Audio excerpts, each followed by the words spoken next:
Aš Bitės Profenėja ir per 60 sekundžių pasidalinsiu 4 Xiaomi telefonų funkcijomis, kurių greičiausiai nežinojate. Pirma. Pulso matavimas. Nustatymuose susiraskite papildomų parametrų skiltį, spauskite pulsas ir tiesiog sekite instrukcijas ekrane.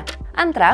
Ekrano nuotrauka 3 pirštais. Darykite ekrano nuotrauką štai taip, braukdami per ekraną 3 pirštais. O jeigu uždėsite 3 pirštus ant ekrano ir palaikysite įspaudę, tuomet galėsite nufotografuoti pasirinktą ekrano sritį.